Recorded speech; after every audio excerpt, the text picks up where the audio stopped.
ఒబెరాన్ అనేది యురేనస్ చుట్టూ తిరిగే ఉపగ్రహాలన్నిటిలో రెండవ అతిపెద్ద ఉపగ్రహం. యురేనస్ గ్రహానికి అత్యంత దూరపు కక్షలో తిరిగే ప్రధాన ఉపగ్రహం కూడా ఇదే. సౌర కుటుంబం మొత్తంలో పరిమాణ పరంగా ఇది 9వ అతిపెద్ద ఉపగ్రహం. టైటానియా ఉపగ్రహాన్ని కనుగొన్న రోజే అంటే 1787 జనవరి 11న ప్రసిద్ధ ఖగోళ శాస్త్రవేత్త సర్ విలియం హెర్షెల్ ఈ ఒబెరాన్ ఉపగ్రహాన్ని కూడా కనుగొన్నారు. విలియం షేక్స్పియర్ రాసిన ప్రసిద్ధ నాటకం ఏ మిడ్ సమ్మర్ నైట్స్ డ్రీమ్ లోని దెయ్యాల రాజు మరియు టైటానియా భర్త అయిన ఒబెరాన్ పేరును దీనికి పెట్టారు. ఒబెరాన్ వ్యాసం దాదాపు 1523 కిలోమీటర్లు. ఇది టైటానియా కంటే కొంచెం మాత్రమే చిన్నది. ఇది కూడా దాదాపు సగం రాళ్ళు సగం మంచు మిశ్రమంతో ఏర్పడింది. దీని లోపలి భాగంలో ఒక రాతి కేంద్రకం మరియు దాని చుట్టూ మంచుతో కూడిన పొర ఉన్నాయి. యురేనస్ ప్రధాన ఉపగ్రహాలన్నిటిలోకి ఒబెరాన్ ఉపరితలం అత్యంత పురాతనమైనదిగా శాస్త్రవేత్తలు భావిస్తున్నారు. దీనిపై శతాబ్దాలుగా ఎటువంటి అంతర్గత భౌగోళిక మార్పులు జరగలేదు. ఇది చూడ్డానికి ముదురు ఎరుపు బూడిద రంగులో ఉంటుంది. అంతరిక్షం నుండి వచ్చే ఖగోళ ధూళి ఉల్కల తాకిడి వల్ల దీని ఉపరితలం కాలక్రమేణా చీకటిగా మారింది. ఒబెరాన్ ఉపరితలం అంతా ఉల్కలు ఢీకొట్టడం వల్ల ఏర్పడిన వందలాది పెద్ద పెద్ద గుంతలతో నిండి ఉంటుంది. వీటిలో అతిపెద్ద గుంతకు షేక్స్పియర్ నాటకంలోని పాత్ర అయిన హామ్లెట్ అని పేరు పెట్టారు. ఇది దాదాపు 206 కిలోమీటర్ల వెడల్పు ఉంటుంది. ఈ హామ్లెట్ గుంతకు దక్షిణంగా ఒక భారీ పర్వతం ఉంది. ఇది దాదాపు 11 కిలోమీటర్ల ఎత్తు ఉంటుంది. మన భూమిపై ఉన్న ఎవరెస్ట్ పర్వతం కంటే కూడా ఇది చాలా పెద్దది కావటం విశేషం. శాస్త్రవేత్తలు ఇటీవల కంప్యూటర్ మోడలింగ్ పరిశోధనల ప్రకారం టైటానియా లాగే ఒబెరాన్ యొక్క రాతి కేంద్రకం మరియు మంచు పొరల మధ్య ఒక పల్చని అంతర్గత ద్రవరూప సముద్రం ఉండే అవకాశం ఉంది.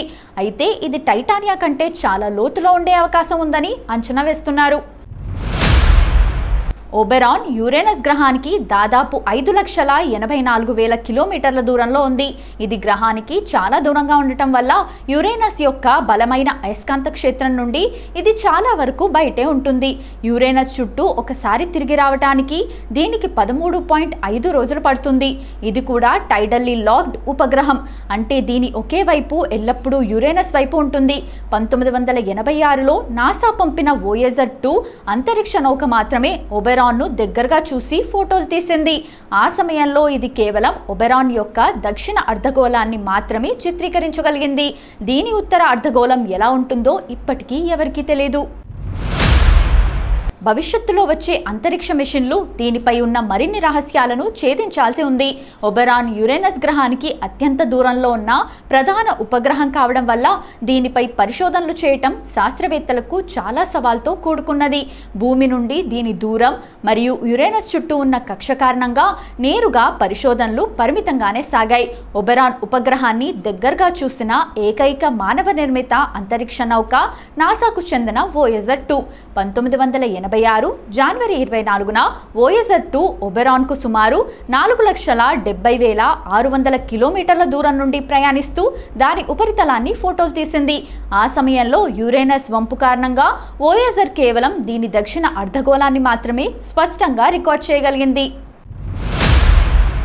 దీని ద్వారానే ఒబెరాన్ పై ఉన్న భారీ ఉల్కల గుంతలు 11 కిలోమీటర్ల ఎత్తైన పర్వతాన్ని శాస్త్రవేత్తలు గుర్తించారు.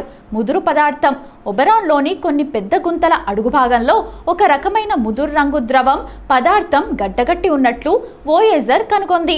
ఉపగ్రహం లోపలి నుండి వచ్చిన అగ్నిపర్వత మంచు లేదా ఉల్కలు ఢీకొట్టినప్పుడు లోపలి భాగం నుండి పైకి తన్నుకొచ్చిన మురికి నీరు కావచ్చునని శాస్త్రవేత్తలు భావించారు. నవీన కంప్యూటర్ మోడలింగ్ మరియు అంతర్గత సముద్రం. ఇటీవల కాలంలో ముఖ్యంగా 2023లో నాసా శాస్త్రవేత్తలు చేసిన పునఃపరిశోధనల్లో వోయేజర్ 2 పాత డేటాను సరికొత్త కంప్యూటర్ మోడలింగ్తో విశ్లేషించారు. అంతకుముందు ఒబెరాన్ పూర్తిగా గడ్డగట్టుకుపోయిన మంచు ముక్క అని భావించేవారు. కానీ నూతన పరిశోధనల ప్రకారం ఒబెరాన్ రాతి కేంద్రకానికి మంచు పొరలకు మధ్య ఒక పల్చని అంతర్గత సముద్రం ఉండే అవకాశం ఉందని శాస్త్రవేత్తలు అంచనా వేస్తున్నారు. ఇక్కడి నీటిలో అమోనియా వంటి రసాయనాలు ఉండటం వల్ల విపరీతమైన చలిలో కూడా నీరు గడ్డగట్టకుండా ద్రవ రూపంలోనే ఉండే వీలుందని తేల్చారు. భూమిపై ఉన్న కెక్ టెలిస్కోప్ మరియు అంతరిక్షంలోని హబుల్ స్పేస్ టెలిస్కోప్ సహాయంతో శాస్త్రవేత్తలు ఒబెరాన్ పై కాంతి పరావర్తన ప్రయోగాలు చేశారు. దీని ద్వారా ఒబెరాన్ ఉపరితలంపై ప్రబలంగా స్ఫటిక రూప నీటి మంచు ఉన్నట్లు కనుగొన్నారు. అంతేకాకుండా ఒబెరాన్ వెనుక వైపు అర్ధగోళంలో ఎక్కువ మొత్తంలో కార్బన్ డయాక్సైడ్ గడ్డకట్టిన రూపంలో ఉందని పరిశోధనల్లో తేలింది. ఒబెరాన్ కక్ష యురేనస్ గ్రహానికి చాలా దూరంగా ఉండటం వల్ల ఇది ఒక ప్రత్యేకమైన స్థితిని కలిగి ఉంది. శాస్త్రవేత్తల పరిశోధనల ప్రకారం ఒబెరాన్ తన కక్షలో తిరుగుతున్నప్పుడు ఎక్కువ సమయం యురేనస్ యొక్క శక్తివంతమైన అయస్కాంత క్షేత్రం వెలుపలే ఉంటుంది. దీనివల్ల సౌరగాలులు నేరుగా ఒబెరాన్ ఉపరితలాన్ని ఢీకొడతాయి. ఈ సౌరగాలుల ప్రభావం వల్లే దీని ఉపరితలంపై రసాయనిక మార్పులు జరిగి ముదురు ఎరుపు రంగులోకి మారుతుందని శాస్త్రవేత్తలు నిర్ధారించారు. ఒబెరాన్ యొక్క ఉత్తర అర్ధగోళం ఎలా ఉంటుందో, అక్కడ ఎంత మొత్తంలో నీరు ఉందో ఇప్పటికీ శాస్త్రవేత్తలకు పూర్తి స్పష్టత లేదు. నాసా ప్రతిపాదిస్తున్న Uranus orbiter and probe UOP mission గనుక అంతరిక్షంలోకి వెళ్తే ఒబెరాన్తో పాటు యురేనస్ ఉపగ్రహాలన్నిటి గుట్టు పూర్తిగా విప్పే అవకాశం లభిస్తుంది.